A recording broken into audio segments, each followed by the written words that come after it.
What's an escrow deposit, also known as a good faith or earnest money deposit when it comes to real estate? How does it work and how much is it? All of these questions answered quick, fast, and in a hurry.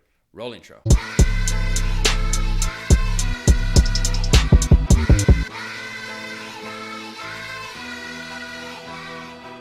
What's going on, everybody? Steven from the Vargas team here again, and welcome to another video. If this is your first time here and you want to elevate your real estate knowledge by learning tips, strategies, and other real estate related information, well, then start now by subscribing and clicking that bell icon to stay up to date with our weekly real estate related videos.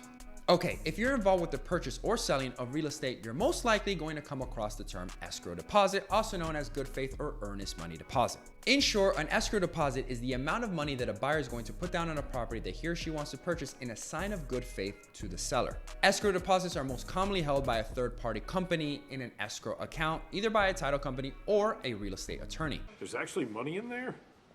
This account? It's like a bottomless pit.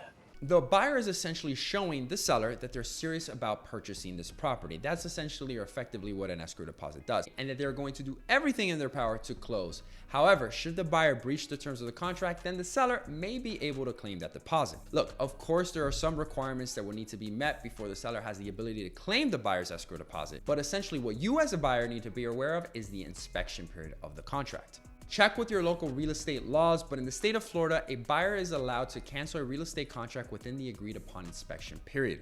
A cancellation from a buyer outside of this inspection period may constitute a breach of contract resulting from the buyer, at which point the seller may be entitled to claim the entire good faith deposit. The amount a buyer should pledge as an escrow deposit will vary depending on the value of the property, the neighborhood, and the market customs. In other words, there isn't an exact rule or amount. It's ultimately up to the buyer as to how much they were willing to put down as an escrow deposit. But most real estate customs indicate that the amount will typically range between 1% and 3% of the purchase price. It's important to note that escrow deposits are also going to form as part of your overall down payment. Escrow deposits in many cases go hand in hand with inspections, so go ahead and check out my video on inspections for more information on that. But before you click over to watch that video, don't forget to give this video a like if you found value from the information that I provided, and don't forget to subscribe to the channel if you haven't done so already so that you could be notified of my next week's video. And guys, until next time.